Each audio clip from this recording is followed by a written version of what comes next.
The clinking of champagne glasses was the only sound louder than the frantic beating of Emma Vance's heart. She stood in a room dripping with old money and new ambition, a ghost at the engagement party of the man who had promised her forever just 6 months ago. Her ex-husband, Justin Croft, held court, his arm draped around his new fiancée, a woman who looked like she was sculpted from diamonds and disdain. Then he saw Emma. A cruel smile played on his lips as he raised his glass, silencing the room. What he said next was meant to destroy her, to erase her completely. But he had no idea that a single untraceable phone call was about to make him the biggest fool in the city and turn the woman he called nothing into one of the most powerful people he would ever know. The ballroom of the Atherton Hotel was a galaxy of glittering chandeliers and even more glittering people. Emma felt like a speck of dust caught in a sunbeam, visible only to be judged. She didn't know why she'd come. Maybe it was a morbid need for closure, a foolish desire to show Justin that she was fine, even though every part of her felt like it had been shattered and poorly glued back together. Her simple navy dress, once her favorite, felt like a thrift store hand-me-down next to the couture gowns that floated through the room. Justin Croft, her ex-husband, was in his element. As a rising star at the private equity firm Sterling and Locke, he moved with the predatory grace of a shark who knew he owned the ocean. His fiancée, Tiffany Sterling, the daughter of the firm's founding partner, of course, was his perfect accessory. Blonde, beautiful, and breathtakingly wealthy. Emma tried to stay near the back, nursing a glass of sparkling water, but a former friend of the couple, a socialite named Beatrice, spotted her. Emma. "My God, I didn't expect to see you here. How brave." The word brave was coded in so much pity it felt like an insult. The conversation drew Justin's attention. He glided over Tiffany, attached to his arm. "Ellie," he said, his voice smooth and cold. "Surprised you came. I thought you'd be at home. What is it you do now, doodling in that little sketchbook of yours?" The small crowd around them chuckled. Emma's freelance illustration work had always been a point of contention. He'd called it a childish hobby. "I wanted to wish you well, Justin," she said, her voice tighter than she wanted. Tiffany looked her up and down, a dismissive flick of her eyes. "That's sweet." She cooed, the sound as artificial as the giant diamond on her finger. Justin's smile widened. This was what he wanted an audience. He raised his champagne flute, tapping it with a manicured nail. The chatter in the room quieted as people turned to face him. "Friends, family," he began, his voice resonating with false sincerity. "Thank you all for coming to celebrate my and Tiffany's future. It's a future built on strength, ambition, and a shared vision." He paused, his eyes finding Emma in the crowd, and he pinned her with his gaze. "You know, people say you learn from your past, and I certainly have. My first marriage," he let out a short, derisive laugh, "was a lesson in charity, a starter marriage, if you will." A wave of snickers rippled through the guests. Emma felt her blood run cold. This wasn't just an insult, it was a public execution. "I tried," Justin continued, performing for the room. "I really did. I tried to build her up, to give her some ambition, some drive. But you can't make something out of nothing." He shrugged, a gesture of faux helplessness. "She was a nice girl, but ultimately she was just a placeholder. She was nothing special, had nothing to offer. She was and is nothing." The word hung in the air, heavy and suffocating. Nothing. He had summarized her love, her support, her sacrifices, the years she'd put her own dreams on hold to prop up his, into that single brutal word. The faces around her were a blur of pity and scorn. She saw Beatrice smirk. She saw Tiffany preen. She felt 100 pairs of eyes branding her with Justin's verdict. Her own were burning with tears she refused to let fall. She placed her glass down with a hand that trembled almost uncontrollably, turned without a word, and walked away. The sound of Justin's triumphant laughter followed her all the way to the gilded doors of the ballroom. She stumbled out into the cool night air of downtown Boston, the city lights blurring into a painful watercolor. She leaned against the cold stone of the hotel, gasping for air, feeling the full weight of the humiliation crush her. He hadn't just broken her heart. He had tried to obliterate her very identity. Her phone buzzed in her clutch. She ignored it. It buzzed again, and again. Annoyed, thinking it was her best friend Chloe checking in, she finally pulled it out. The caller ID was an unknown number with a New York area code. Against her better judgment, she answered, her voice a raw whisper. "Hello? Am I speaking with Ms. Emma Vance, formerly Emma Croft?" The voice was male deep and impeccably formal. It was calm and steady, a stark contrast to the storm inside her. "Yes. Who is this?" "My name is Alistair Finch. I am a senior partner at the law firm of Finch, Covington & Steele in New York. I am calling on behalf of the estate of my late client, Mr. Arthur Pendleton." Emma frowned, the name barely registering. Pendleton. She vaguely remembered a great uncle on her mother's side, a reclusive old man she'd met only once as a small child. He'd sent her a $20 bill for her birthday every year until she was 10, and then nothing. He was a phantom from her family's past. I think he was my great uncle," she stammered. "Is everything all right?" There was a pause on the other end of the line. "I'm afraid Mr. Pendleton passed away peacefully 2 days ago, Miss Vance. I am the executor of his will." "Oh, I'm sorry to hear that," she said, though the man was a stranger to her. "Thank you," Mr. Finch replied, his tone professional yet not unkind. "The reason for my call is to inform you that Mr. Pendleton has named you in his final testament. It is a matter of some urgency. Could you be at my office in Manhattan tomorrow morning at 10 a.m. for the reading? Manhattan tomorrow." Her mind was still reeling from Justin's verbal assault. I don't know. What is this about Ms. Vance?" the lawyer said, his voice dropping slightly, imbued with a gravity that cut through her shock. "I cannot discuss the details over the phone, but I can tell you this: it is imperative that you are here. What Mr. Pendleton has left for you will change your circumstances profoundly." Her circumstances. The cramped one-bedroom apartment she could barely afford. The mountain of debt from her divorce. The feeling of being utterly, hopelessly nothing. Something in Mr. Finch's tone, a hint of unspoken significance, made her straighten up. "Okay," she heard herself say, a flicker of defiance igniting within her. "I'll be there." As she hung up, she looked back at the Grand Hotel entrance, where the muffled sounds of music and laughter still spilled out. Justin was in there, basking in his victory, certain he had left her broken and worthless. A placeholder. Nothing. For the first time all night, a genuine, albeit watery smile touched Emma's lips. She had no idea what awaited her in New York, but it had to be better than what she was leaving behind. The first-class train ticket to New York, emailed to her by Mr. Finch's assistant within minutes of their call, felt like a relic from another life.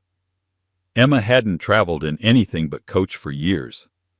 As the train sped south, Boston's skyline giving way to the Connecticut coastline, she felt a surreal sense of disconnect. Less than 12 hours ago, she had been publicly flayed, reduced to a footnote in her own life story. Now she was being summoned to a prestigious Manhattan law firm by a man she barely remembered. The offices of Finch, Covington & Steele occupied the top 3 floors of a skyscraper overlooking Central Park. The lobby was a cathedral of marble and polished brass. A silent elevator whisked her to the 80th floor, opening into a reception area that whispered rather than shouted wealth. The air smelled of old leather, lemon polish, and power.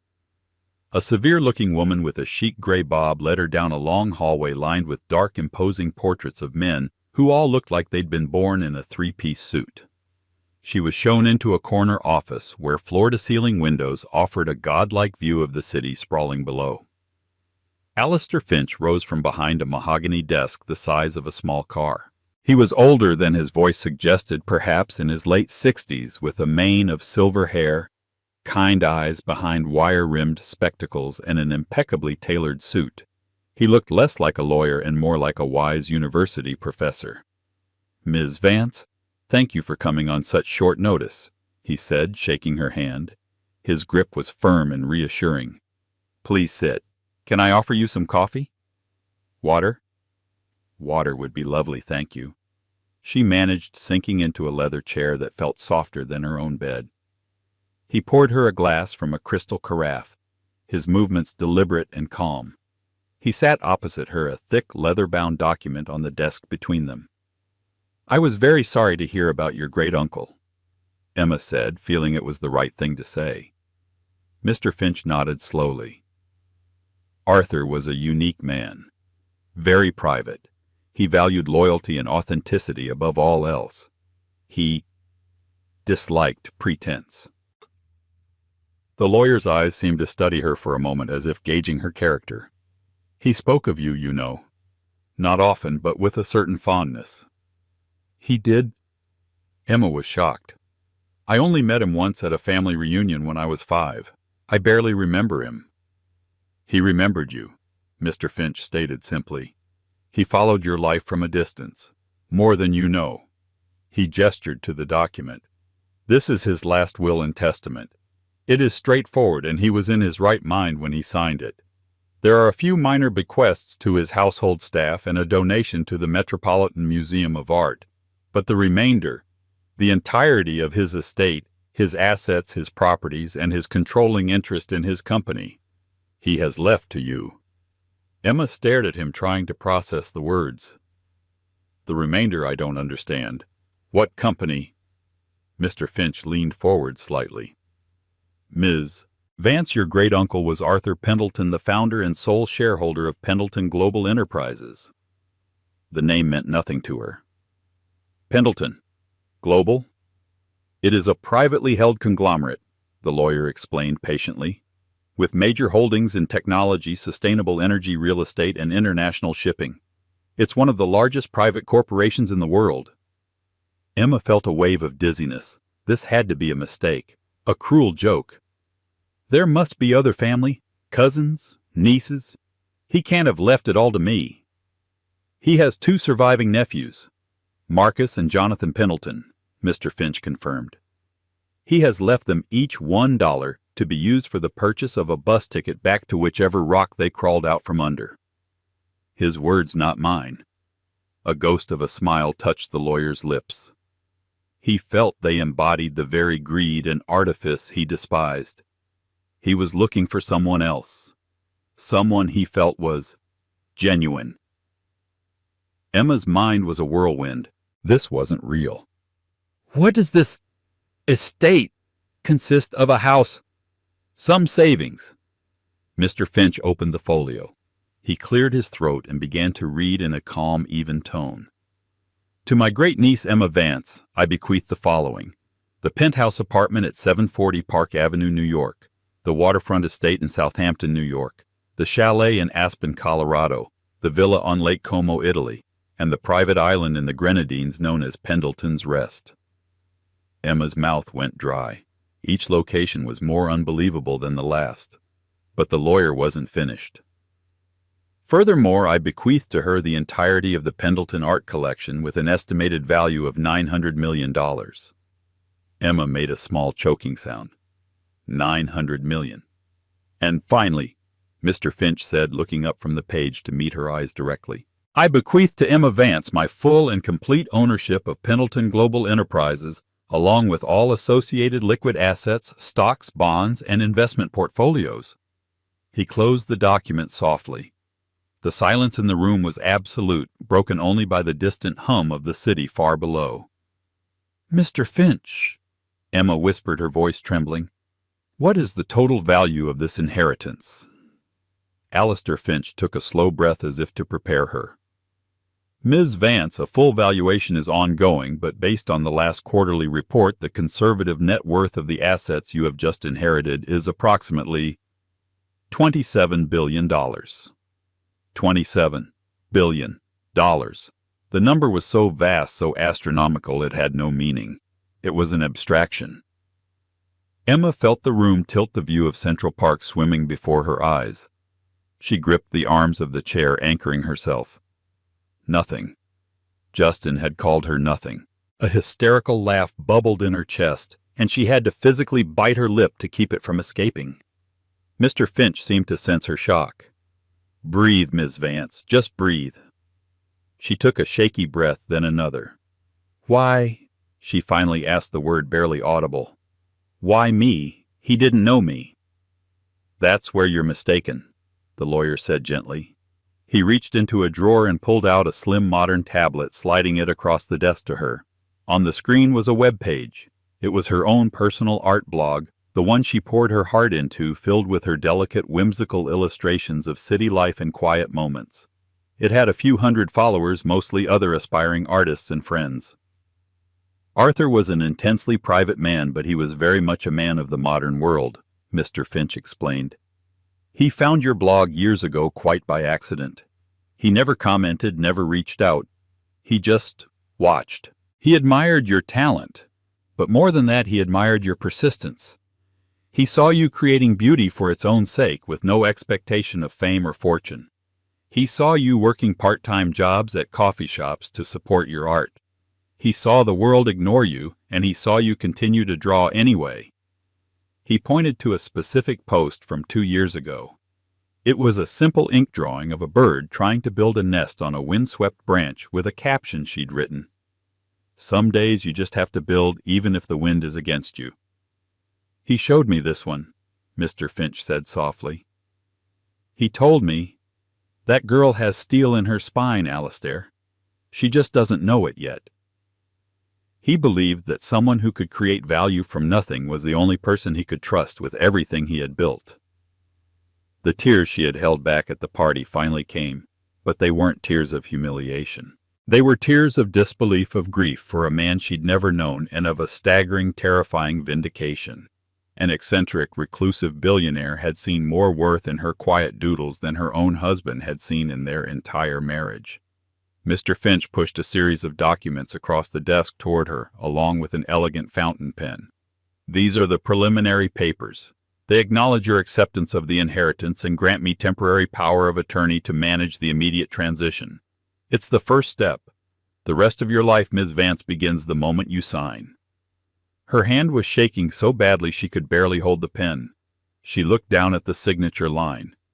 Emma Vance, not Emma Croft, the name of a woman standing on her own. She thought of Justin's smug, cruel face. She heard his voice echo in her mind. She was nothing. With a newfound resolve that felt like it was forged in the very core of her being, she pressed the nib to the paper. The ink flowed black and final. As she signed her name, she wasn't just accepting a fortune. She was reclaiming her story. Minutes after being told she was nothing, Emma Vance became one of the richest women in the world. Leaving the law office was like stepping out of a dream and into a world that was suddenly rendered in high definition. Mr. Finch had arranged for a black car, a discreet but luxurious sedan, to be at her disposal. The driver, a polite man named Thomas, addressed her as Ms. Vance, with a deference that was both unsettling and oddly affirming. She didn't go back to her cramped Boston apartment. There was nothing for her there. Instead, on Mr. Finch's advice, she was driven to the Park Avenue penthouse. The doorman, a stoic figure named George who had worked in the building for 40 years, greeted her with a respectful nod. "Welcome home, Ms. Vance. Mr. Pendleton always said you'd be along one day."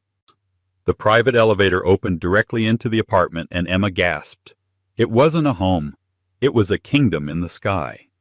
A 2-story living room with windows that framed Central Park like a living masterpiece. The space was filled not with opulent clutter, but with exquisite art, comfortable-looking furniture, and thousands of books. It felt like the home of a mind, not just a wallet. A small, handwritten note from Arthur was on a table by the door. "Make it your own. Emma. Don't let my ghosts get in the way." For the next 48 hours, she existed in a state of suspended disbelief. Mr. Finch's team handled everything with quiet efficiency. A woman named Sophia, a chic and capable personal assistant, appeared and helped her procure a new wardrobe, explaining that Ms. Vance would need to be prepared for board meetings and public appearances. Her old life was being packed up and put into storage by a white-gloved moving company. Her finances were being rerouted, her name affixed to accounts with numbers that looked like telephone numbers. The news, of course, broke. Not with a bang, but with a quiet seismic tremor in the financial world. "Pendleton's Mystery Heiress," read a headline in the Wall Street Journal. The story was sparse on details only that the reclusive billionaire's vast fortune had passed to a previously unknown great-niece. Her name was not yet public, but the sharks were circling, smelling blood and money in the water. And then inevitably came the call. She was overlooking the park, sipping coffee that tasted impossibly rich, when her phone buzzed with Justin's number. She had forgotten to block it. She stared at it, her heart giving a reflexive, painful squeeze before steeling itself. She answered. "Ellie! Ellie, thank God!" Justin's voice was a frantic, syrupy mess. "I've been trying to reach you. I was so worried. You just disappeared from the party." "I'm fine, Justin," she said, her own voice calm and even a stranger to her own ears. "Fine, baby. What I said. I was an idiot. I was trying to show off for Tiffany's father. It was just talk, just stupid, arrogant posturing. You know how I get. It didn't mean anything." It meant everything, she thought, just not in the way you intended. "Is that all?" she asked coolly. No, of course not," he sputtered. "Ellie, listen. There are these crazy rumors going around. Some garbage about you inheriting money from some long-lost relative. It's a scam, right? Some kind of cruel joke. You have to be careful. People will try to take advantage of you." The condescension was still there, woven into his fake concern. He simply could not compute a reality in which she was not the helpless, pathetic creature he had tried to make her. "It's not a scam, Justin," she said, taking a slow sip of her coffee. There was a dead silence on the line. She could almost hear the gears grinding in his head, the disbelief warring with his innate opportunism. "Wait," he whispered. "You're serious? So you got, what, a house? A few $100,000? "Something like that," she said, the understatement a weapon of its own. "Oh, baby, that's incredible." His voice shifted instantly, becoming thick with possessive glee. "We have to be smart about this. You can't handle that kind of money on your own. You need me. I can invest it, triple it. We can fix things. Tiffany, that was a mistake. A business arrangement. You and me, Ellie, we're endgame. We always were." The sheer naked audacity of it was breathtaking. He thought he could slither back into her life and take control of her fortune, just as he had tried to take control of her soul. "Justin," she said, her voice dropping, losing all its warmth. "There is no we. There is no us. You made your choice. You chose a future built on strength and ambition, remember? But Ellie, with this money—" "My money," she corrected him sharply.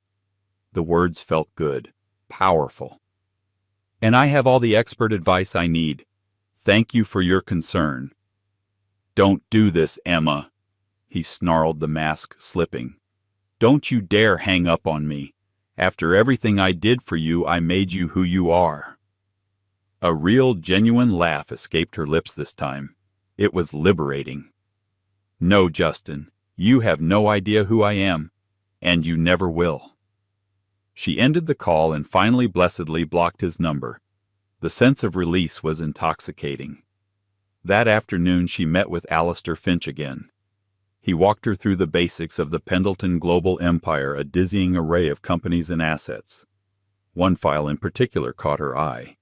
It was a real estate development project in Boston, a luxury high-rise condominium. The developer was Sterling and Locke, Justin's firm. And the location? She felt a jolt of recognition. They were planning to tear down a block of old brick buildings in the North End. One of those buildings housed a small, struggling independent bookstore and cafe called the Book Nook, a place where Emma had spent countless hours, where she'd even worked part-time for a year after college. It was her sanctuary. "This property," she said, pointing to the file. "Pendleton Global owns the land, correct?" "Yes," Mr. Finch confirmed. We've been leasing it to the current tenants for decades. Sterling and Locke have made a very aggressive offer to buy the entire block. The final papers are due to be signed next week." A slow smile spread across Emma's face. It was the first truly predatory smile she had ever worn, and it felt like slipping into a perfectly tailored coat. "I want you to do two things, Alistair," she said, her voice imbued with a newfound authority. "First, draft a letter to Sterling and Locke effective immediately terminating the sale negotiations. Inform them that Pendleton Global has decided to pursue other options for the property." Mr. Finch raised an eyebrow, a hint of approval in his eyes. "And the second thing, I want you to draw up new 30-year leases for all the current tenants of that block at $1 per year." She paused, savoring the thought. "And please make sure the termination letter is hand-delivered to Justin Croft." Justin would be in the meeting when that letter arrived. He would have been bragging to his boss, his future father-in-law, about securing the deal that would cement his career. And then a messenger would walk in and hand him a letter from Pendleton Global's new owner, and he would watch his future crumble to dust before his very eyes. All because of the woman he had called nothing. This wasn't just about revenge. It was about protecting something she loved. It was about using her newfound power to preserve beauty, not just create profit. It was the first decision she had made as the head of the empire. It would not be the last. The news of the canceled Boston development deal sent shockwaves through the city's financial circles. It was a public, brutal slap in the face to Sterling and Locke, and by extension to Justin Croft. Whispers began to circulate. The mystery Pendleton heiress was not some naive girl who could be easily manipulated. She had teeth. Justin's subsequent voicemails left from burner phones and blocked numbers that somehow got through were a pathetic symphony of rage threats and desperate pleading. Emma listened to them once clinically, then deleted them. He was a ghost, a nuisance, nothing more. Her real problem, Alistair Finch warned her, was not behind her, but ahead. "The Pendleton family is not going to take this lying down, Emma," he said during one of their daily briefing sessions in the penthouse's library. "Marcus and Jonathan Pendleton are your great-uncle's nephews. They are unpleasant men. They've spent their entire lives waiting for Arthur to die so they could liquidate his assets and live like kings." As if on cue, the official challenge arrived. A thick packet of legal documents delivered by a stern-faced courier. Marcus Pendleton, the elder and more aggressive of the two brothers, was formally contesting Arthur's will. The petition was a masterclass in character assassination. It painted Emma as a gold-digging opportunist who had somehow duped a senile old man. It questioned Arthur's mental competency in his final years. It claimed Emma was utterly unqualified to run a multinational corporation and that her leadership would bankrupt the company, destroying Arthur's legacy.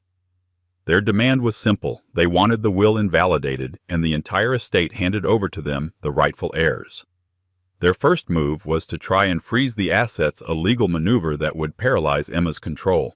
Finch's legal team swatted it down contemptuously in court, but it was clear this was just the opening salvo. A week later, Emma came face to face with her new nemesis.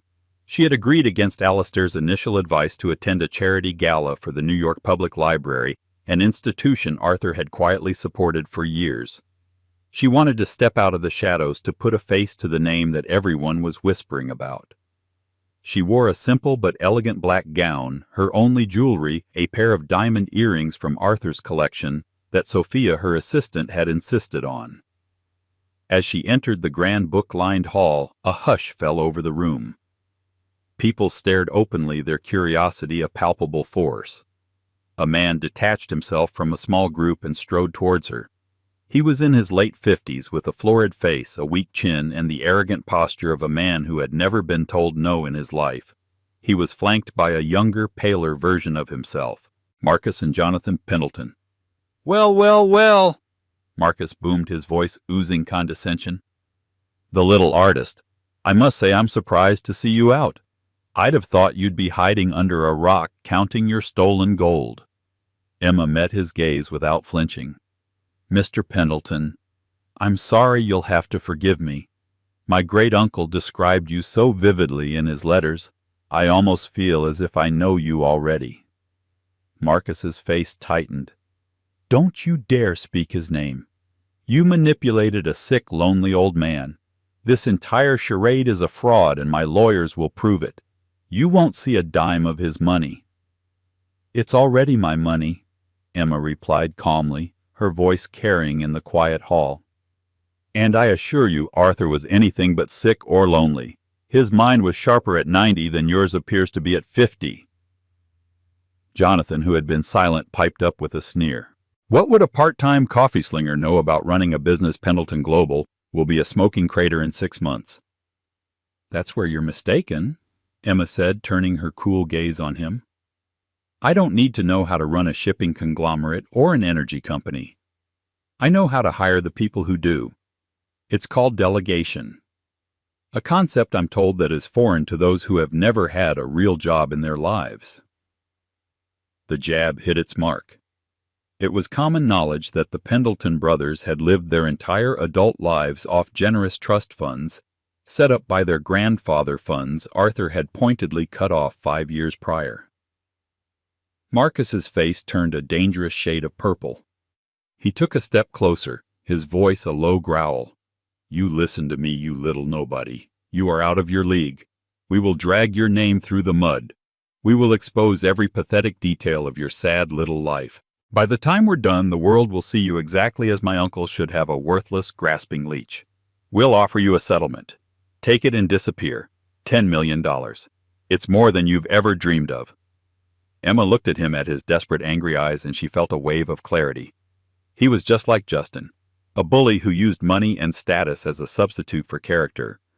They couldn't stand the idea of a woman they deemed inferior holding power over them. She gave him a small, pitying smile. 10 million. That's a very generous offer, Marcus, but I'm afraid it wouldn't even cover the inheritance tax on the Aspen house. Now, if you'll excuse me, I have a library to support. It was so illuminating to finally meet you. She turned her back on him and walked away, leaving him sputtering in her wake. The encounter had been witnessed by dozens of New York's most influential people. They had seen Marcus Pendleton, the supposed heir, try to bully a lone woman, and they had seen her refuse to back down. They had seen Steele. But as she mingled, forcing herself to smile and make small talk, a seed of doubt began to sprout. Marcus's threat echoed in her mind. We will expose every pathetic detail of your sad little life. Her life was small. Her past was filled with insecurities, with moments of weakness, with the humiliation of her marriage to Justin. What if they could twist that? What if they could find a way to use Justin against her? The vultures were circling, and she knew this was more than a fight for money. It was a fight for her own narrative, for the right to be the person Arthur believed she could be. And she was starting to suspect that to truly win she had to understand why. Why had a man she barely knew placed the entire weight of his world on her shoulders? The answer, she felt, was not in a legal document, but somewhere inside the life he had lived. She had to find it. The legal battle with the Pendleton brothers escalated into a brutal war of attrition. Their strategy was clear: bury Emma and her legal team in an avalanche of motions, depositions, and invasive requests for personal information. They subpoenaed her financial records, her college transcripts, even her private journals from her teenage years. They were fishing, desperately searching for anything that could be used to paint her as unstable, incompetent, or immoral. Their biggest weapon, as she had feared, was Justin. They put him on their witness list. Justin, eager for revenge and perhaps promised a cut of the fortune, readily agreed to testify that Emma was emotionally volatile, prone to flights of fancy, and completely incapable of understanding complex financial matters. He twisted their private moments into evidence of her instability, her artistic temperament reframed as a sign of mental weakness. The press, fed a steady stream of leaks from Marcus's camp, began running salacious articles with headlines like "The Billionaire Doodler" and "Pendleton Heiress's Ex-Husband Fears for Family Empire." Emma felt the pressure mounting. She was holding her own in board meetings, relying on the brilliant division heads Arthur had put in place, and her own surprisingly sharp intuition. She was learning fast, but the public and personal assault was draining. She felt like the world was seeing her through Justin and Marcus's lens, a lucky fool and imposter in a dead man's suit. She needed to understand Arthur. She needed to connect with the man whose faith in her was the only shield she had against the onslaught. One rainy Saturday, unable to bear the confines of the penthouse, she asked Thomas to drive her to the Southampton estate. She'd only seen pictures of the sprawling gray-shingled mansion by the sea. It was beautiful but felt cavernous and empty. The household staff, a kindly couple who had worked for Arthur for 30 years, showed her around. Mr. Pendleton spent most of his time in his study, the housekeeper, Mrs. Gable, told her. But his heart was in the old boathouse. Curious, Emma walked down a stone path, the sea mist clinging to her coat. The boathouse was a separate structure perched at the edge of the property overlooking the churning Atlantic. It looked weathered, almost neglected from the outside. But the lock was a modern heavy-duty one. Using a key from a ring Arthur had left specifically for her, she opened the door.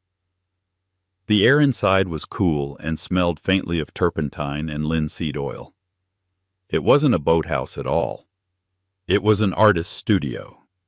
A massive floor-to-ceiling window faced the ocean, flooding the room with gray light. Canvases of all sizes were stacked against the walls. Some were covered in cloths, others were turned around. Easels stood like silent sentinels. Jars crammed with brushes and palette knives cluttered wooden tables stained with a rainbow of dried paints. Emma walked through the room as if in a trance. She turned one of the canvases around.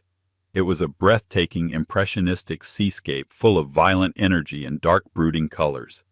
It was magnificent. She turned another, a stark, emotional portrait of a young woman with haunted eyes. Another, a vibrant, abstract piece that seemed to shimmer with contained energy. They were all unsigned, and they were all brilliant. On a large drafting table in the corner, beneath a dust cover, she found a series of leather-bound journals. The first entry was dated 1952. She opened it. The handwriting was the same elegant script as the note he'd left her in the penthouse. It was his diary. She sat down on a wooden stool and began to read. For hours she lost herself in Arthur Pendleton's world. He wrote of his lonely childhood, of being the sensitive, artistic son of a ruthless industrialist who saw art as a frivolous waste of time. He wrote of his secret passion for painting, of sneaking out to take classes under an assumed name. Father says a man builds things with steel and concrete, not with horsehair and pigment, he wrote in 1955. He will never understand that a painting can be stronger than a skyscraper. He wrote of being forced into the family business after his older brother died in the Korean War. He wrote of his arranged loveless marriage to a woman from a similarly powerful family. And he wrote of the day he packed away his brushes for good. Today I have become a ghost. An entry from 1960 read, I will run the company. I will make the fortune my father demands. I will build the empire. But Arthur, the man who feels, the man who sees the color in the shadows, is gone. I have locked him in the boathouse. I pray one day someone comes along with the key. Emma felt a profound, aching sadness for him. He had lived the life he was expected to live, sacrificing his soul for his duty. He had built Pendleton Global into a titan, but it had cost him his own happiness. She kept reading, skipping forward through the decades. The entries became less frequent, more business-focused. Then about 5 years ago, the tone changed. I found a blog today, an entry read. A young artist. An illustrator. Her name is Emma Vance. There is a lightness in her work, a quiet resilience that I recognize. It is the thing my father tried to beat out of me. She draws a bird on a windy branch and gives it hope. She sees the world not just as it is, but as it could be. Emma's hands trembled. He had been watching for years. She found the last journal, the entries from the final months of his life. His handwriting was shakier, but the clarity of his thought was undiminished. Marcus and Jonathan came to visit today. They did not ask about my health. They asked about my portfolio. They walk through my home and see only price tags. They are my blood, but they are not my kin. They are my father's sons, not mine. And then the final entry dated just 1 week before he passed away. I spoke with Alistair today and finalized the arrangements. It is all going to Emma. Some will call me a fool, a madman. Let them. They think I am leaving her a great burden, a company she cannot possibly run. They are wrong. I am not leaving her a company. I am leaving her a choice. The choice I never had.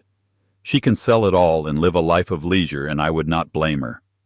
Or she can take the tools I have built, this great engine of capital, and use it as a paintbrush. She can create, she can build, she can protect. She can paint the world in better colors. I have watched her for years. I saw her life with that empty suit of a husband, a man who tried to dim her light so his could shine brighter. I saw him break her heart, but not her spirit. That bird is still on the branch, battered but building. I am not a fool. This is the soundest investment I have ever made. Tears streamed down Emma's face, dripping onto the yellowed page. It wasn't charity. It wasn't a whim. It was a legacy. A torch passed from one artist to another. He hadn't just given her his fortune. He had given her his deferred dream, his vindication. He saw her, the real her, more clearly than anyone ever had. She stood up and walked to the massive window overlooking the stormy sea. The wind howled outside. She finally understood. She was not an imposter. She was the chosen heir. The war with Marcus wasn't just about money anymore. It was about honoring the faith of the man who had seen the steel in her spine long before she knew it was there. She pulled out her phone and called Alistair Finch. "Alistair," she said, her voice clear and strong, echoing in the silent studio. "I know how we're going to win this." The deposition was held in the grand library of Emma's Park Avenue penthouse, her territory. Marcus Pendleton and his aggressive lawyer Harrison Drake sat across a long mahogany table, expecting to face a nervous, intimidated woman. They were not prepared for the calm, steely-eyed leader who entered the room. For hours, Drake hammered at her, trying to portray her as an unqualified, emotionally volatile artist. "Ms. Vance," he sneered, "you worked as a barista. Do you really expect this court to believe you are qualified to oversee a multi-billion-dollar global energy portfolio?" Emma's voice was even. "My job isn't to know how to build a solar farm, Mr. Drake. It's to have the wisdom to listen to the experts who do." Drake shifted to her marriage. "Your ex-husband, Mr. Justin Croft, will testify that you were naive and easily manipulated. Is that an accurate description?" "My ex-husband defines a person's worth by their net worth," she replied coolly. "What he saw as weakness, my great-uncle Arthur saw as strength. It's a matter of perspective." Finally, Drake played what he thought was his trump card. "Why should this court believe your great-uncle would leave his entire life's work to a stranger?" This was the moment. "I wasn't a stranger to him," Emma said, producing authenticated copies of Arthur Pendleton's private journals. She passed them to Drake's team, their faces paling as they read. "My great-uncle," she announced, her voice resonating with authority, "was a brilliant artist forced by his family to abandon his passion. In these journals he documents how he followed my own art career for years. He saw me as a kindred spirit." She locked eyes with Marcus. He also wrote about his nephews. Allow me to quote his final entry. "They walk through my home and see only price tags. They are my blood, but they are not my kin. He didn't leave his fortune to me by mistake, Mr. Drake. He left it to a fellow artist, the only person he trusted to see his life's work not as a balance sheet, but as a blank canvas." The room was silent. She had single-handedly destroyed the foundation of their case. Drake, speechless, mumbled, "No further questions." Justin Croft was brought in next, unaware of what had just transpired. He arrogantly confirmed his sworn statements, painting Emma as a financially naive, emotional wreck. Then Emma's lawyer, Alistair Finch, took over. "Mr. Croft, do you recall a party where you gave a speech referring to Ms. Vance as nothing?" Justin stammered. "It was a poor choice of words." "I am not asking for an apology. Alistair said, his voice turning to ice. "I am establishing a fact. You, their star witness, declared my client to be nothing. Yet you are arguing she is less qualified than a man who was explicitly disinherited for being a greedy vulture. Your testimony is therefore worthless." Justin sat there exposed and humiliated. He had walked in to bury Emma but had only succeeded in burying himself. The deposition shattered their case. Within a week, Marcus Pendleton dropped the lawsuit. The fight was over. Emma was finally free. Her victory solidified her position. The board of Pendleton Global, having witnessed her shrewd and formidable defense of Arthur's legacy, gave her their unequivocal respect. She took the reins of the company not as a corporate raider, but as a visionary. Guided by Arthur's journal, she pivoted the company's focus towards sustainable energy and ethical development, using its immense power to create positive change.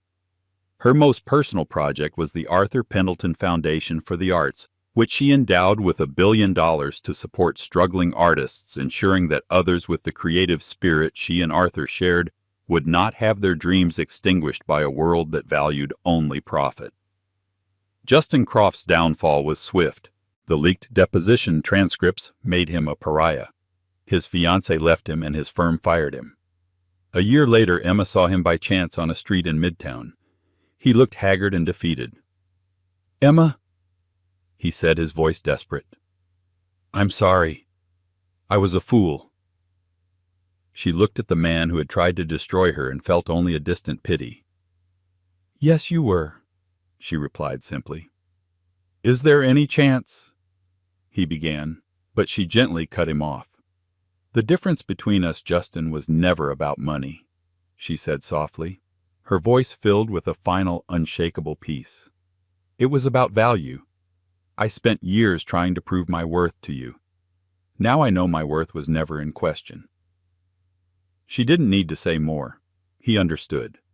In her silence, he was forced to confront his own emptiness. Emma got into her car without a backward glance. There was nothing for her in the past. Before her was a blank canvas, infinite and bright, and for the first time in her life she held the brush. Emma Vance's story isn't just about inheriting a fortune. It's about inheriting a future she had to learn to deserve. It's a powerful reminder that our true worth is never defined by the people who try to diminish us, but by the strength we find when we're left with nothing but our own character. She went from being publicly shamed to privately powerful, transforming not only her own life, but the lives of countless others. Her journey shows us that the greatest power isn't the money you have, but the good you choose to do with it.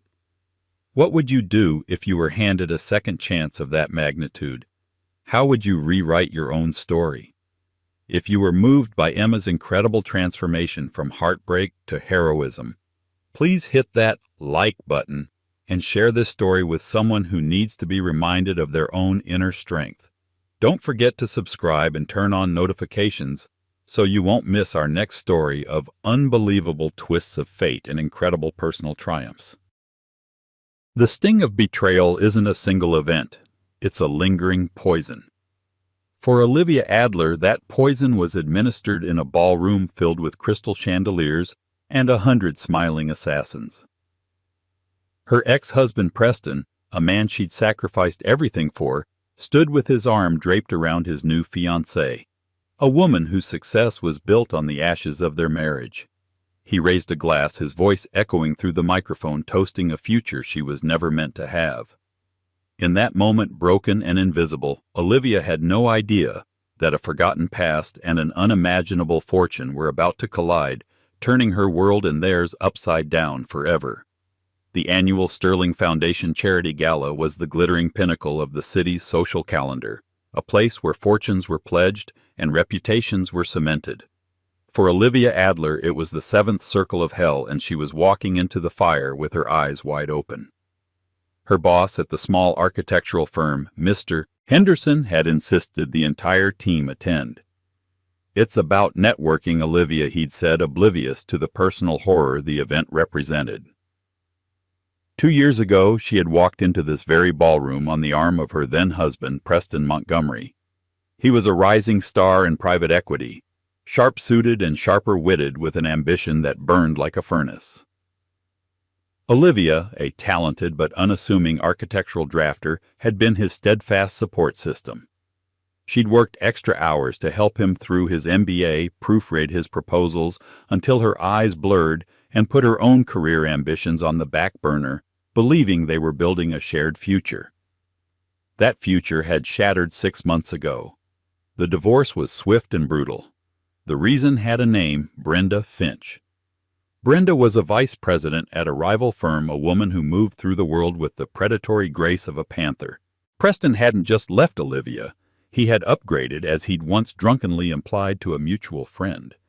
He had traded in a reliable sedan for a high-performance sports car, and tonight they were being celebrated. Preston's firm was a major sponsor of the gala, and he was slated to give a keynote address. Olivia clutched her small, worn handbag, feeling profoundly out of place in her simple, off-the-rack navy dress. All around her were women in designer gowns and jewelry that cost more than her annual salary. She tried to busy herself by the silent auction tables, pretending to study a signed piece of sports memorabilia, when a familiar, dreaded voice cut through the air. "Well, look what the cat dragged in." Olivia's spine stiffened. She turned to see Preston looking insufferably handsome in a custom tuxedo. Beside him, Brenda Finch was a vision in blood-red silk, a massive diamond engagement ring flashing on her finger like a weapon. Olivia said, her voice tight. "Brenda, I'm surprised to see you here, Olivia." Brenda said, her smile a perfect painted slash. "I didn't think this was really your scene." The implication was clear. "You don't belong." "My firm has a table," Olivia replied, forcing a polite neutrality she didn't feel. Preston smirked, that familiar condescending tilt of his lips that she now realized was not confidence but pure arrogance. "That's nice. Good for Henderson's little operation. Still drafting blueprints for suburban kitchen remodels." The jab landed precisely where it was intended. Olivia's dream had always been to design sustainable, innovative public spaces, but her current job was creatively stifling a necessity to pay the bills for the cramped apartment she now lived in. "It pays the rent," she said, her cheeks flushing. "I'm sure it does," Preston said, then turned his full attention to Brenda, pulling her closer. "Did you know darling Olivia was the one who encouraged me to get into leveraged buyouts? She used to stay up all night reading financial textbooks with me. A real cheerleader."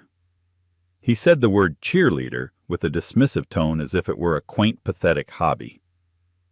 Brenda laughed, a light tinkling sound that grated on Olivia's nerves. "How sweet. It's a good thing you found a partner who can play on the field with you, not just watch from the sidelines." The cruelty was breathtaking. Every word was designed to remind Olivia of what she had contributed and what she had lost. She felt the eyes of people nearby turning towards them, sensing the drama. Her heart hammered against her ribs, a frantic bird trapped in a cage of her own making. She had to get away. "If you'll excuse me," she mumbled, turning to leave. But Preston wasn't finished. He held up a hand. "Oh, stay for a moment.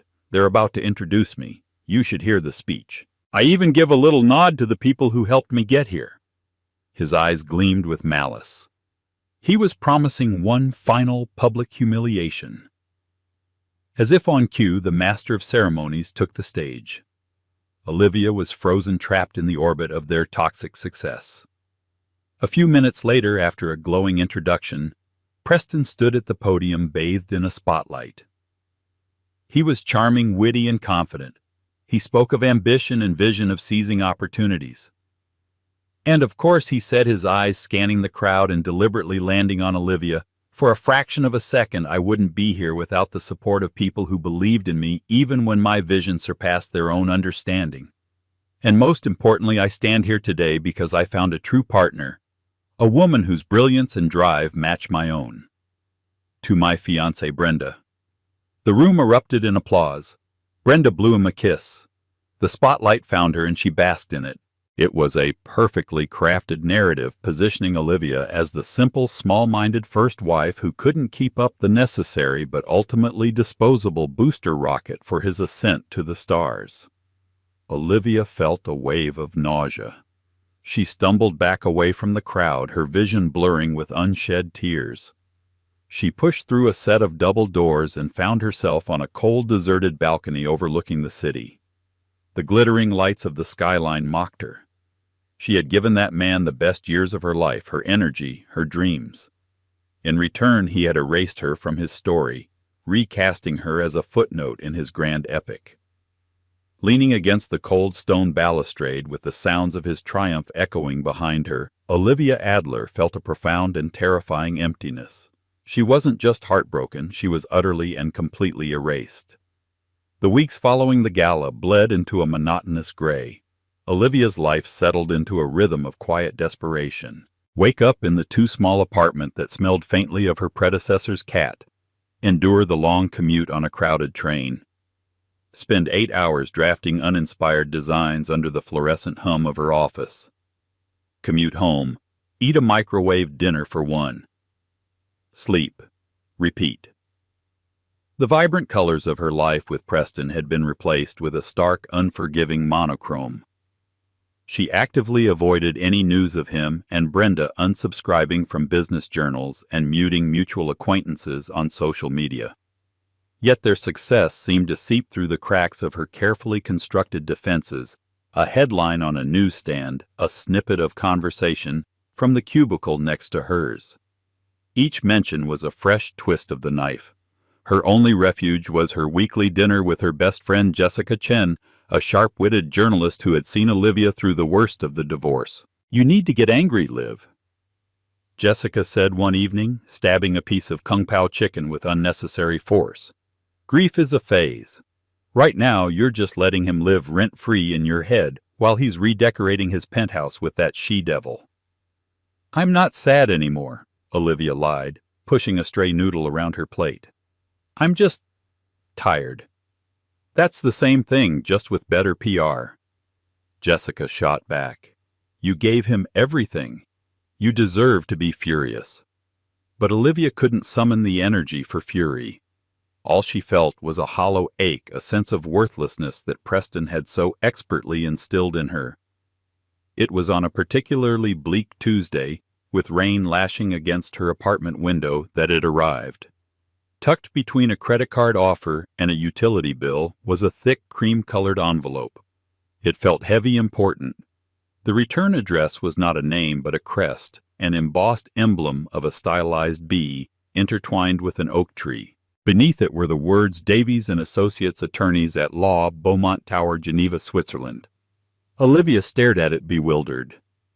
She knew no one in Switzerland. She had no business with any high-powered law firm. Her first thought was that it was a mistake. Her second, more cynical thought was that it was some kind of elaborate scam. Perhaps Preston had sold her information to mailing lists, and this was the bizarre result. She almost threw it away, but something about the quality of the paper, the crispness of the type, made her hesitate. With a sense of weary curiosity, she sliced it open with a kitchen knife. The letter inside was printed on the same heavy stock. The language was formal, almost archaic. Dear Ms. Adler, this correspondence concerns a matter of the utmost urgency and confidentiality pertaining to the estate of our late client, Mr. Jonathan Beaumont. We have made numerous attempts to locate you and believe with a high degree of certainty that you are the sole surviving heir we have been searching for. It is imperative that you contact our senior partner, Mr. Alistair Davies, at your earliest possible convenience to arrange a meeting.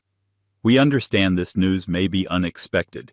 Please be assured of the legitimacy of this communication. A prepaid first-class airline ticket for travel to Geneva has been arranged on your behalf, details of which can be accessed via the enclosed secure reference number. We await your prompt response. Sincerely, Alistair Davies, Senior Partner, Davies and Associates. Olivia read it once, then twice. Jonathan Beaumont. The name meant nothing to her. Sole surviving heir. It had to be a joke. Her family history was painfully simple. Her father, a kind but perpetually struggling artist, had died when she was a teenager. Her mother had passed away from an illness 5 years before that. Both were orphans with no known relatives. She was, as far as she knew, completely alone in the world. This letter felt like something out of a Victorian novel, not a Tuesday in her drab city life. A prepaid ticket to Geneva. The whole thing screamed, scam. They'd probably ask for her bank details to process the inheritance, and then drain her meager savings account. She tossed the letter onto her small kitchen counter next to a stack of unpaid bills. For the rest of the evening she tried to ignore it, but it sat there, a creamy rectangle of impossibility, drawing her eye. Who was Jonathan Beaumont? Why would a Swiss law firm be searching for her? The next day she brought the letter to dinner with Jessica. Her friend, a natural skeptic thanks to her profession, read it with a focused intensity. Olivia expected her to laugh it off to confirm her suspicions of a scam. Instead, Jessica folded the letter carefully and placed it on the table. "Liv, this is real." "What?" "No, it's not." "It's crazy," Olivia said. "Look at the letterhead," Jessica said, pointing. "The watermarked paper, the embossed seal. This is bespoke stationery that costs a fortune. Scammers use photocopies and fake email addresses. They don't use letterpress and couriers. But the name, Beaumont, it doesn't mean anything to me." "Did your mother ever talk about her family?" Jessica asked gently. Olivia shook her head. "No, never. She always said she was alone, that her parents died when she was very young. It was a sensitive subject. I learned not to ask." Jessica's journalistic instincts were firing on all cylinders. "Okay, let's think about this. A reclusive, wealthy client. A search for a long-lost heir. A mother with a mysterious past. This isn't a scam, Liv. This is a story." She pulled out her phone. Davies and Associates, Geneva. A few seconds of furious typing and she turned the screen to Olivia. The law firm was not just real. It was one of the most prestigious and discreet private wealth management firms in the world. Their client list was rumored to include old European royalty and tech billionaires. Beaumont Tower was a real gleaming skyscraper on the shores of Lake Geneva. "And look at this," Jessica said, her eyes wide as she scrolled through a series of older financial articles. Jonathan Beaumont. He was a legend. An industrialist and investor. Hugely powerful in the 70s and 80s. Became a complete recluse about 30 years ago. Nicknamed the Phantom of the Alps. He was notoriously private. No one has seen a photo of him in decades. The pieces were clicking into place, forming a picture so outlandish that Olivia could hardly comprehend it. A reclusive billionaire, a mother who never spoke of her past. A life of quiet struggle. Could they all be connected? What if... Olivia started, her voice barely a whisper. "What if my mother ran away? What if she was disowned for marrying your father, a poor artist?" Jessica finished, her voice full of awe. "Liv, this is life-changing. You have to call them. You have to go to Geneva." The thought was terrifying. It meant stepping out of the gray, predictable world she knew into a complete unknown. It meant entertaining a hope so wild it felt dangerous. Hope was a commodity she couldn't afford right now. Failure to manage expectations was what had led her to Preston, and she wouldn't make that mistake again. But as she looked at the letter, at the powerful, confident crest of the oak tree, a tiny, forgotten spark of defiance flickered within her. Preston and Brenda had tried to make her feel small, worthless, like a footnote in their story. What if she wasn't a footnote? What if she was the whole damn story? Taking a deep, shaky breath, Olivia Adler made a decision. She was going to Geneva. The flight to Geneva was a surreal experience. Olivia, who had only ever flown economy for a single vacation to Mexico, was now seated in a first-class cabin that was larger than her bedroom. She was served champagne she couldn't pronounce and food on actual porcelain. It felt like a dream. She was afraid to wake up from a fleeting taste of a life that couldn't possibly be hers. With every mile that passed, the absurdity of her situation grew. She was a drafter from a no-name firm flying to meet with legendary lawyers about a billionaire she'd never heard of. It was madness. Geneva was pristine in oil painting of old-world elegance and modern precision. A silent driver holding a sign with her name met her at the airport and whisked her away in a sleek black sedan. They drove along the edge of the lake past luxury watch boutiques and private banks before pulling up to Beaumont Tower. It was a monument of steel and glass that pierced the clouds, a testament to immense power and wealth. Her heart pounded in her chest as she rode the silent high-speed elevator to the penthouse floor, which housed the exclusive offices of Davies & Associates. The reception area was less of an office and more of a private museum, with hushed carpets, dark wood paneling, and original modern art on the walls. A severe-looking woman led her to a pair of enormous oak doors. "Mr. Davies will see you now." Alistair Davies was an older gentleman impeccably dressed in a tailored suit with sharp, intelligent eyes that seemed to see right through her. He rose from behind a desk the size of a small car and extended a hand. His office had a panoramic view of the lake and the jet dough. "Ms. Adler, thank you for coming on such short notice. I am Alistair Davies. Please have a seat." His English was perfect with a faint, unplaceable European accent. Olivia sat her hands clasped tightly in her lap. The simple navy blazer and slacks she'd thought were professional now felt hopelessly inadequate. "I assume you have many questions," Mr. Davies began, getting straight to the point. "You could say that," Olivia said, her voice surprisingly steady. "Your letter was a shock. I don't know anyone named Jonathan Beaumont." Mr. Davies slid a leather-bound folder across the polished desk. He opened it to the first page, which held a black-and-white photograph of a young smiling woman with familiar eyes. Olivia gasped. "That's my mother." "Indeed." "That is Elizabeth Beaumont, taken shortly before she left her home at the age of 19, Davies confirmed. "Your mother, Ms. Adler." He then proceeded to lay out the story, his tone calm and factual, as if he were explaining a corporate merger and not rewriting the entire history of her life. Jonathan Beaumont was her maternal grandfather. He was a brilliant but fiercely controlling man who had built a global empire from nothing. His only child, Elizabeth, was the light of his life, but he had a specific path laid out for her. A marriage to the son of another industrial titan, a life cementing the Beaumont dynasty. But Elizabeth had fallen in love with a young, penniless American art student, Olivia's father. When she told her father she intended to marry him, he had forbidden it. An explosive argument had ensued.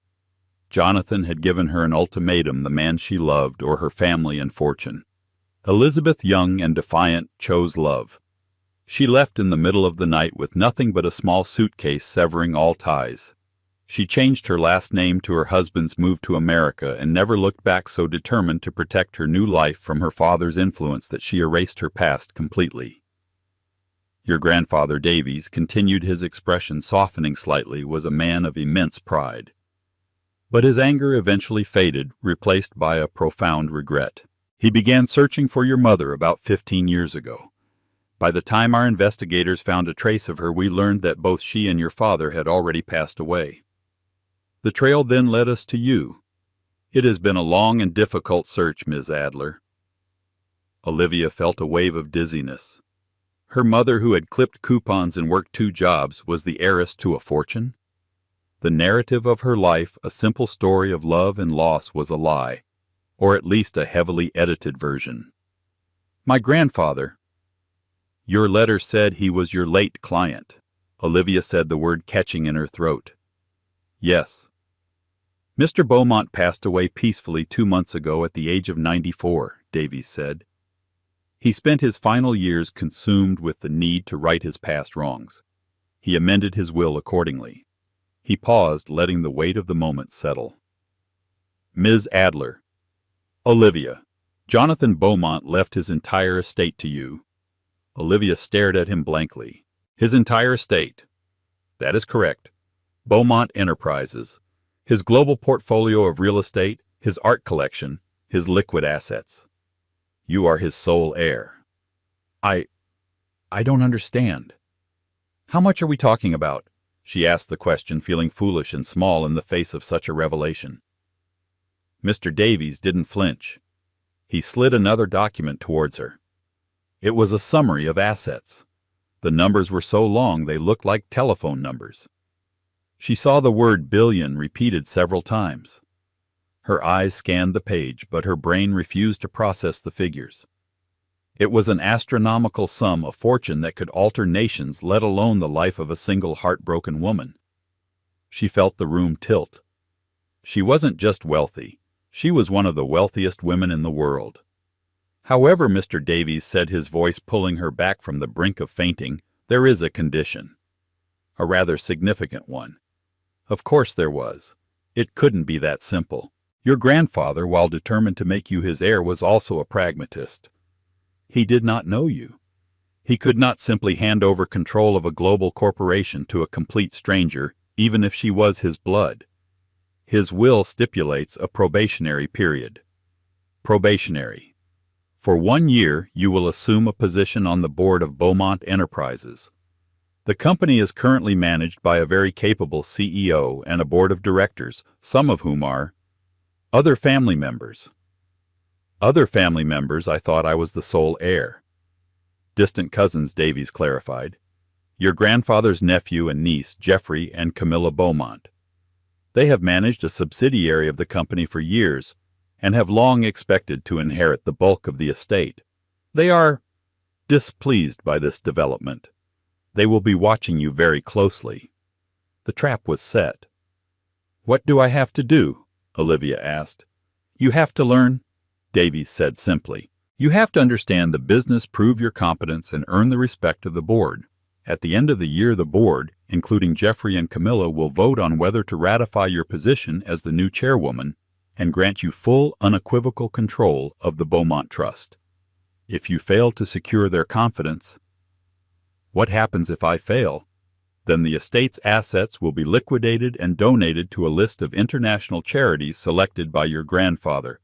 You would be left with a generous but comparatively small trust fund, enough to live comfortably for the rest of your life, but you would have no control over the Beaumont legacy. Olivia's mind was reeling. A year. She had 1 year to go from an architectural drafter to a corporate titan, all while being scrutinized by resentful relatives ready to see her fail. It was an impossible task.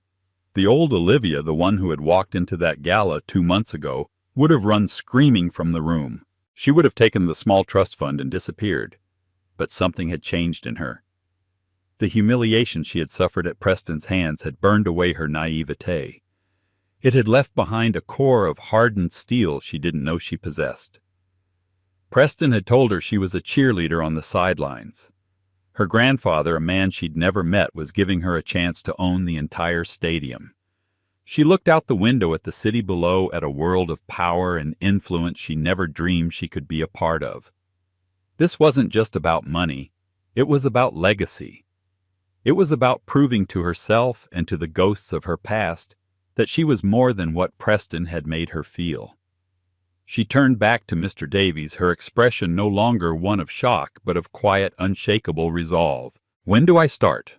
The transition from Olivia Adler, architectural drafter, to Olivia Adler, probationary board member of a multi-billion-dollar empire, was less of a gentle slope and more of a vertical cliff face. Mr. Davies became her Virgil, guiding her through the inferno of high finance. She moved out of her cramped apartment and into a sleek, minimalist penthouse suite at the top of a Beaumont-owned hotel, a temporary residence that came with a staff and a view that made the entire city look like a toy set. Her first few weeks were a relentless boot camp. Her days were filled with tutors. A retired economics professor from Cambridge taught her macroeconomics. A sharp, fast-talking Wall Street veteran taught her portfolio management and market analysis. A prim and proper etiquette coach taught her how to navigate the complex social codes of the ultra-wealthy. Her nights were spent poring over financial reports, corporate histories, and shareholder briefings until the words swam before her eyes. The sheer scale of Beaumont Enterprises was staggering. It wasn't one company. It was a hydra-headed conglomerate with interests in sustainable technology, pharmaceuticals, luxury real estate, and private equity. It was a global force, and she was expected to understand its every moving part. Her first board meeting, was a trial by fire. She walked into the cavernous boardroom in Geneva, a room dominated by a table of polished obsidian, feeling like an imposter in her new custom-tailored business suit. The CEO, a capable and unflappable man named Robert Chen, greeted her with professional courtesy. The other board members, seasoned executives from around the world, watched her with a mixture of curiosity and skepticism. And then there were Jeffrey and Camilla Beaumont. Jeffrey was a portly man in his late 50s with a florid face and an air of perpetual entitlement. Camilla, his sister, was thin and severe, with eyes that missed nothing and a smile that never reached them. They represented the old guard, the family members who had been waiting in the wings for decades. The arrival of an unknown granddaughter from America was not just a surprise, it was an insult. Ms. Adler Jeffrey began, his voice oozing false cordiality as the meeting started. "A pleasure to finally meet you. We were all so shocked to learn of your existence. A delightful little family secret." Camilla added, "Indeed, I must confess we're all rather curious. What exactly is your background? My uncle's file on you was rather thin. Something in construction, was it?" She said the word construction as if it were something one might find on the bottom of a shoe. Olivia felt a flush of her old insecurity, but she met their condescending gazes head on. She had prepared for this with Mr. Davies. "My background is in architecture and design," Olivia said, her voice clear and calm. "I specialize in structural integrity and spatial efficiency. I find it's not so different from analyzing a company. You look for a solid foundation check for stress points and ensure the entire structure is designed for sustainable growth." The answer was unexpected, and a few of the other board members exchanged impressed glances. Jeffrey and Camilla merely looked annoyed. Throughout the meeting, they peppered her with pointed questions using jargon and acronyms designed to trip her up.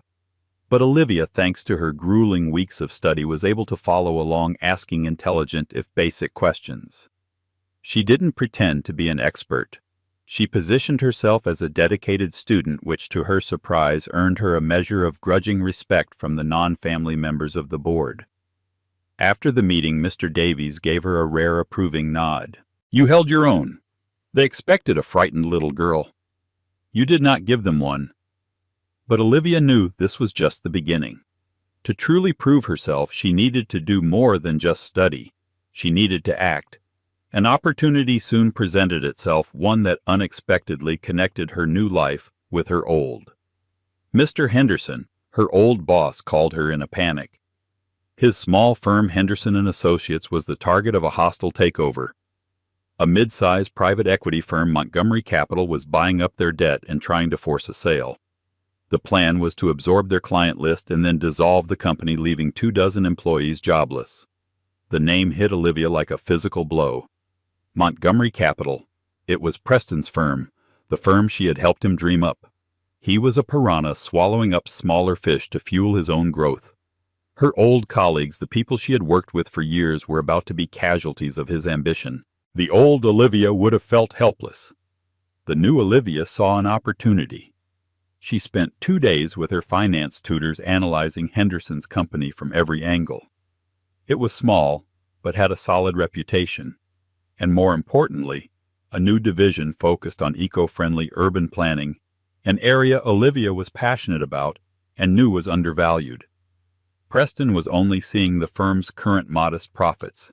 He was blind to its future potential. She went to Mr. Davies. "I want to make my first move," she said. She laid out her proposal. She wouldn't use Beaumont Enterprises' name directly. Instead, she would use a small pre-existing Beaumont subsidiary, a venture capital fund specializing in green tech, to act. The plan was twofold.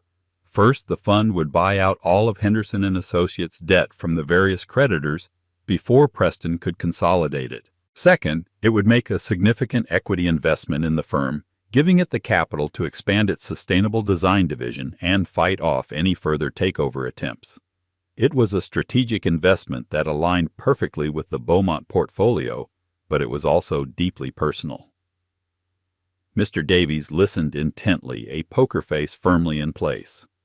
When she finished, he looked at her for a long moment. "This is clever and aggressive. You would be blocking your ex-husband's business deal." "It's not about him," Olivia said, and was surprised to find she meant it. "This is a good investment. The firm has potential that he's too short-sighted to see, and it protects the jobs of good people. It's a sound business decision that also happens to be the right thing to do." A corner of Mr. Davies' mouth twitched into something that might have been a smile. "Your grandfather would have approved of the strategy. He would have been less concerned with the morality." He made a call. The next day the plan was set in motion. The transaction was swift and silent. One by one the debt holders sold to Olivia's subsidiary. Mr. Henderson was informed that a new benevolent investor had saved his company and was funding its future. He had no idea it was Olivia. Meanwhile, in another city, Preston Montgomery was likely fuming, his easy conquest having inexplicably vanished from his grasp. He wouldn't know who had outmaneuvered him, only that a more powerful unseen player had entered the game. Sitting in her penthouse looking over the city, Olivia felt a surge of power that had nothing to do with the money. It was the feeling of competence, the feeling of taking a broken situation and fixing it. She hadn't just learned the language of this new world, she was starting to speak it. And she was beginning to suspect that she was very, very good at it. The cheerleader had just bought the team. 3 months passed. Olivia immersed herself in her new role, traveling the globe to visit Beaumont's various holdings. She walked the floors of pharmaceutical labs in Germany, toured sustainable real estate developments in Singapore, and sat in on strategy sessions in New York. She was a sponge absorbing everything. Her confidence grew with her knowledge. She began to speak up more in board meetings, offering insights from her unique architectural perspective that the finance-brained executives had never considered. Camilla and Jeffrey continued their campaign of subtle condescension, but it was beginning to lose its sting. The other board members were starting to see her not as an interloper, but as an asset. The inevitable collision with her past happened in a glass-walled boardroom on the 50th floor of a Manhattan skyscraper. Beaumont Enterprises was in the final stages of acquiring a groundbreaking robotics startup called Synapse Dynamics. It was a major strategic move into AI, and Olivia had been a vocal champion of the deal. On the day the final papers were to be signed, however, a complication arose. A smaller, aggressive private equity firm had launched a last-minute long-shot competing bid, forcing a face-to-face meeting with Synapse's board. Olivia, along with Robert Chen, the CEO, and 2 of Beaumont's top lawyers, walked into the meeting room. The Synapse team was already seated, and on the other side of the table, representing the competing bidders, were 2 figures who made the blood freeze in her veins: Preston Montgomery and Brenda Finch. For a moment the world seemed to slow down. Olivia could hear the frantic beat of her own heart. Preston was in the middle of a confident laugh with one of the Synapse board members. He looked up as the Beaumont team entered, his smile ready, his hand outstretched. His eyes met Robert Chen's, then moved to the woman standing beside him. His smile didn't just falter, it evaporated. The color drained from his face. His hand, which had been extended for a handshake, hung awkwardly in the air. He looked at Olivia as if he were seeing a ghost in a $4,000 power suit. Brenda's reaction was even more pronounced. Her perfectly made-up face contorted in a mask of pure, unadulterated shock. Her jaw literally dropped. The pen in her hand clattered onto the polished mahogany table. Olivia, however, felt a strange, icy calm settle over her. All those nights studying all those challenges from her cousins, all the pressure, it had forged something new inside her. She held Preston's gaze for a heartbeat, offering no recognition, no flicker of their shared past. Then she coolly looked away, turning her attention to the head of the Synapse board. "Good morning, Mr. Webb," she said, her voice even and professional. "I am Olivia Adler from the Beaumont board. Thank you for accommodating this meeting." The name Adler didn't register with Preston. He had only ever known her as Olivia Montgomery. But Beaumont, the name hung in the air like a thunderclap. The meeting began and the atmosphere was thick with unspoken tension. Preston was completely off his game.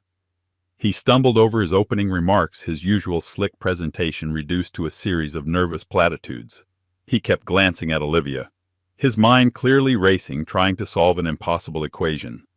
How was the timid little drafter he'd discarded sitting at the table with one of the most powerful private corporations in the world? Brenda, after her initial shock, tried to recover. She jumped in, attempting to steer their presentation back on track, but her voice was a little too sharp, her smile a little too brittle. She looked at Olivia with a venomous jealousy that was almost palpable. When it was Beaumont's turn, Robert Chen laid out their offer, a comprehensive long-term strategic partnership that promised not just capital, but access to Beaumont's global research and distribution networks. Then he turned to Olivia. Ms. Adler has been the driving force behind our interest in Synapse. Perhaps she could share her vision for your technology. This was it, the moment she had been unknowingly preparing for. She stood feeling the eyes of everyone in the room on her, especially Preston's. Mr. Webb, she began, her voice resonating with a quiet confidence she never knew she possessed. Montgomery Capital sees Synapse as an asset to be acquired, leveraged, and likely sold for a profit in 5 years. They are financiers. They see a balance sheet. She saw Preston flinch at the directness of her attack. We at Beaumont see something different. We see a future. My background is in design and structure. I see the bones of things. And Synapse's AI isn't just a product. It's a foundational technology. We don't want to buy you. We want to build with you. We envision your robotics integrated into our automated pharmaceutical labs, your predictive AI optimizing our sustainable urban developments. We offer not an exit strategy, but a legacy. She spoke for 10 minutes, her arguments clear, insightful, and passionate. She laid out a detailed decade-long vision that was so far beyond Preston's simple financial bid that it made his offer look amateurish and predatory. When she finished, there was a moment of silence. Mr. Webb and his board were visibly impressed. Preston, desperate to regain control, jumped in. That's a very romantic vision, Ms. Adler, he said, his voice dripping with condescension, trying to re-establish their old dynamic. But in the real world, business is about numbers. Our offer is solid, liquid, and immediate. He tried to use her old last name, a slip of the tongue that was both a mistake and a power play. Ms. Adler, perhaps you're not familiar with the pressures of this market. Olivia didn't even look at him. She addressed her comments to Mr. Webb. Some people can only see the price of things, not their value. We believe Synapse's value is immeasurable, and we are prepared to invest in it for the long term. Our offer reflects that. The meeting concluded shortly after. As they were packing their briefcases, Preston cornered her by the door while Brenda watched from a distance, her arms crossed. Olivia, he hissed, his voice low and urgent. What is this? What the hell is going on? She finally turned to face him, her expression as placid as a frozen lake. I'm not sure I understand the question, Mr. Montgomery. Don't play dumb with me, Beaumont. How my family has been in business for quite some time, she said, the statement both true and intentionally evasive. His face cycled through confusion, then dawning greedy realization. Your family, you come from money. You never told me. The sheer audacity of it, the immediate assumption that she had hidden wealth from him, was almost comical. The things you don't know about me could fill a library. Preston, she said softly. She then looked past him at Brenda, who was glaring daggers at her. Olivia offered her a tiny, dismissive smile. It was a pleasure competing with you, she said, the words a master class in professional dismissal. I'm sure we'll see each other around. She walked out of the boardroom, leaving Preston and Brenda standing amidst the wreckage of their failed bid, staring after a woman they thought they knew, a woman who had just dismantled them without even raising her voice. The cheerleader hadn't just bought the team. She had just beaten the star quarterback at his own game on his own field. And she knew with chilling certainty that this was only the beginning. The Synapse Dynamics deal closed in Beaumont's favor a week later. The victory was sweet not because she had beaten Preston, but because she had won on her own merits. The win solidified her standing with the board, and even Jeffrey and Camilla's snide remarks became less frequent. They now watched her with a wary resentment rather than open disdain.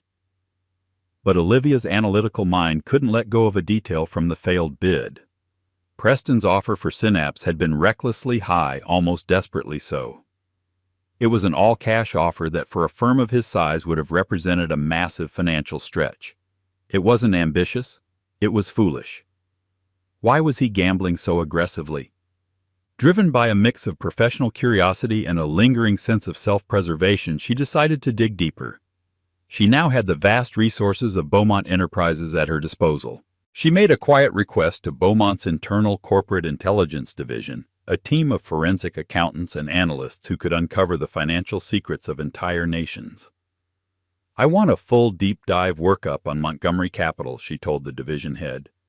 "Everything. Debt structure, investment vehicles, cash flow, key partners. I want to see their entire house of cards." While the investigation hummed along in the background, Olivia had to deal with a more immediate threat. Camilla and Jeffrey, seeing their chances of ousting her dwindle, decided to play their final, dirtiest card. A story suddenly appeared in a notorious European tabloid syndicated online across the world. The headline was "Salacious Billionaire's Secret Granddaughter, a Chambermaid's Child. The Battle for the Beaumont Fortune Turns Ugly." The article, filled with anonymous family sources, painted Olivia as a grasping opportunist. It fabricated a story that her father was not a poor artist, but a hotel porter with whom her mother had a scandalous affair. It claimed Olivia had known about her connection to the Beaumonts for years and had orchestrated a scheme to swindle the true heirs. It was a vile classist attack designed to paint her as illegitimate, unworthy, and a fraud. The blow was personal and public. Her phone lit up with calls from Mr. Davies and the Beaumont PR team. The board was in an uproar. Camilla and Jeffrey feigned outrage. "This is a disgusting attack on our family's integrity," Jeffrey boomed in an emergency conference call. "We must find the source of these lies." Olivia knew with absolute certainty that the source was on that call. But she had no proof. For the first time, she felt the immense pressure of her position. The world was watching. Her family was trying to destroy her. She didn't crumble. She got to work. She called Jessica Chen not as a friend, but as a professional. "Jess, I need a journalist, the best. I need to trace the source of a story, and I need to do it quietly." Jessica, fiercely loyal, mobilized her network. Within 48 hours, she had a name, a freelance gossip columnist known for taking cash for stories. A little more digging, facilitated by a Beaumont security consultant, uncovered a series of encrypted messages and an offshore wire transfer. The money had been funneled through a shell corporation, but the trail ultimately led back to a holding company owned by Jeffrey Beaumont. It was the smoking gun. Armed with this evidence, Olivia didn't go to the press. She went to the board. In a closed-door emergency session, she presented her findings calmly and methodically: the digital trail, the financial records, the irrefutable link to her cousins. The silence in the room was absolute. Camilla's face was ashen. Jeffrey was sweating profusely, his florid face turning a shade of purple. They had been caught, their petty, vicious scheme laid bare. This was not a business disagreement. Olivia said, her voice low but carrying the weight of command. "This was an attempt to destroy my reputation and destabilize this company for personal gain. This is a betrayal not just of me but of my grandfather's legacy and the duty we all have to this board." The vote was unanimous. Jeffrey and Camilla Beaumont were stripped of their board seats and their executive positions effective immediately. They were escorted from the building by security, their decades of scheming ending not with a bang, but with a quiet, humiliating walk of shame. Just as the dust was settling on her internal victory, the head of corporate intelligence delivered his report on Montgomery Capital. It was far worse than Olivia could have imagined. Preston's firm was not just over-leveraged, it was a fraud. He had built his success on a sophisticated Ponzi scheme. He used massive influxes of cash from new investors to pay off earlier ones, all while reporting inflated imaginary profits. The entire enterprise was hollow. He funneled millions into offshore accounts to fund his and Brenda's lavish lifestyle. The penthouse, the sports cars, the designer clothes, the very ring on her finger were all paid for with stolen money. The report concluded that Montgomery Capital was on the verge of collapse. The desperate all-cash offer for Synapse Dynamics had been a last-ditch effort to acquire a legitimate high-value asset that could be used as collateral to secure more funding and keep the scheme alive for another cycle. If he had won that deal, he would have sucked Synapse dry and destroyed it. Olivia hadn't just outmaneuvered him, she had inadvertently saved an innocent company from his parasitic grasp. Staring at the report, Olivia felt a cold clarity. This was bigger than their personal history. Preston wasn't just an arrogant ex-husband, he was a criminal who had defrauded dozens of investors, many of whom were pension funds and retirement accounts. He was ruining innocent people's lives. She thought about the humiliation he had put her through, the condescending smirks, the casual cruelty. She could, with a single phone call, leak the report to the financial press and watch his empire burn. It would be the ultimate revenge. But as she looked out at the city from her grandfather's office, she realized revenge was too small a motive. This was about justice. It was about responsibility. Her grandfather hadn't just left her his money. He had left her his power, and power was a burden as much as it was a privilege. She picked up the phone, but she didn't call a journalist. She called Mr. Davies. "Alistair," she said, her voice firm with resolve. "I need you to arrange a meeting for me with the Securities and Exchange Commission." She wasn't just going to watch his house of cards fall. She was going to be the one to push it over. The stage for the final act was fittingly another charity gala. This time, it was the prestigious Children's Hospital Foundation Ball, an event where the city's old money and new tech titans mingled.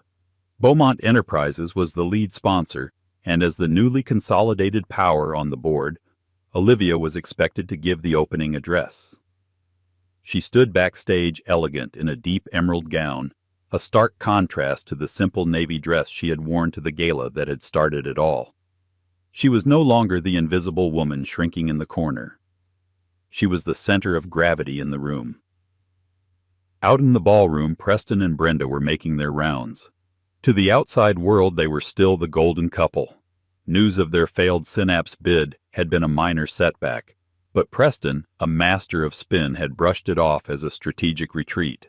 They had no idea that federal investigators, armed with the meticulously detailed dossier Olivia had provided, had spent the last 2 weeks building an ironclad case against Montgomery Capital. They had no idea that their world was about to end. Olivia watched them on a monitor. Preston was holding court, a glass of champagne in his hand, laughing his confident laugh. Brenda stood beside him, preening under the admiring gazes, her diamond ring flashing under the chandeliers. They were performing their success, oblivious to the fact that the curtain was about to come down. It was time. Olivia walked onto the stage to a round of warm applause. She approached the podium, her gaze sweeping across the sea of faces. She saw Preston look up at her, a flicker of something, annoyance, resentment in his eyes. She began her speech not with platitudes about charity, but with a story about her grandfather. She spoke of his belief that true wealth wasn't about accumulation, but about building things that last: companies, communities, and most importantly, trust. "Trust," she said. Her eyes finding Preston's in the crowd, "is the bedrock of everything we do, in business and in life. It is a fragile thing, easily broken. And when it is broken, not for reasons of failure or misfortune, but through deliberate deception, the damage can be catastrophic." A subtle shift occurred in the room. This was not the standard fundraising speech. As she spoke, 2 well-dressed but stern-looking men entered the ballroom from a side entrance, followed by 2 more. They moved quietly, professionally, their eyes scanning the room. They were not guests. Olivia continued, her voice steady. "There are those who build their empires on foundations of integrity. And there are those who build houses of cards, dazzling illusions designed to fool the world propped up by deceit. But a house of cards, no matter how grand, can never withstand the slightest breeze of truth. Preston's smile was gone. He was looking at the men now, a dawning horror on his face. Brenda, sensing the change in his demeanor, looked from him to the agents, her expression turning from smugness to confusion. The agents were moving towards their table. "Tonight we are here to support an institution built on trust and care," Olivia said, her voice rising with finality. "Let us be reminded that our community is only as strong as its most honest members, and let us have the courage to hold accountable those who would tear it down for their own selfish gain." She finished her speech, and the room, sensing the undercurrent of immense drama, responded with thunderous applause. But Olivia's attention, and everyone else's, was now on Preston's table. One of the agents leaned down and spoke quietly to Preston. "Mr. Preston Montgomery, I'm Agent Miller with the SEC Enforcement Division. We have a warrant for your arrest on charges of securities fraud, wire fraud, and money laundering. Please come with us." A collective gasp swept through the ballroom. Phones were instantly raised, recording the scene. Brenda let out a small, strangled cry, stumbling back from the table as if Preston were suddenly contagious. Preston's face was a mask of disbelief and fury. "This is ridiculous. It's a mistake," he blustered, but there was no conviction in his voice. "There's no mistake, sir," the agent said, his voice flat. As they handcuffed him, Preston's wild, panicked eyes found Olivia on the stage. She was standing perfectly still, watching the scene unfold, not with glee or triumph, but with a calm, somber finality.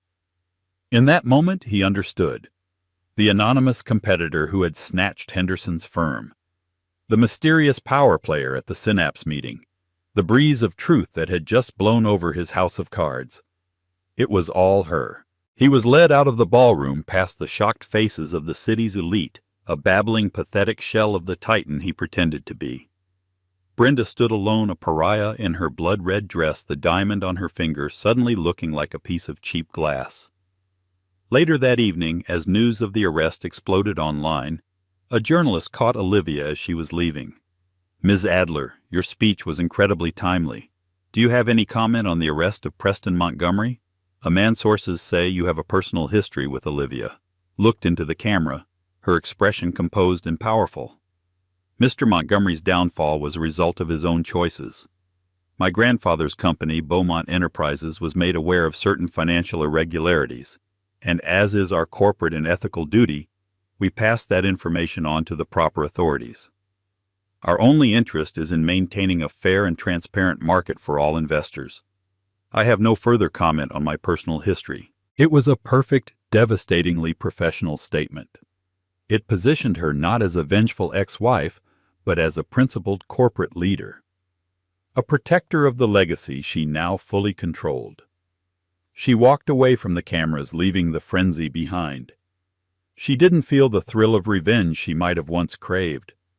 Instead, she felt a quiet sense of peace. The ghosts of her past had been laid to rest not by bitterness, but by her own competence, strength, and integrity. She had not only stepped out of Preston's shadow, she had become a force of nature that cast a shadow of her own, one built not on lies, but on the solid foundation of the Beaumont name, a name she had truly made her own. Olivia Adler's journey from a humiliated ex-wife to a billionaire powerhouse is more than just a revenge story.